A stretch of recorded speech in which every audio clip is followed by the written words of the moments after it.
African country has a language that uses click sounds? Let's talk about one of Africa's most fascinating languages. There is an African language that is famous for its unique clicking of sounds, and it has been spoken for thousands of years. Here is a trivia question. Which country is home to click languages like Xhosa and Zulu?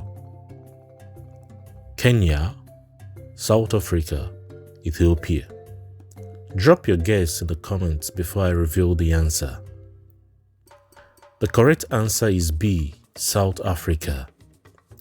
Languages like Xhosa and Zulu use click sounds as part of their speech.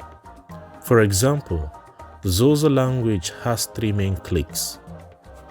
The C click, dental click, like the sound you make when calling a horse. X click, lateral click, like clicking your tongue against your teeth. Q click, alveolar click, similar to the pop of a bottle cap. These languages are not just unique, but are also deeply tied to African identity and history. Have you ever tried pronouncing these clicks? Try it and let me know in the comments.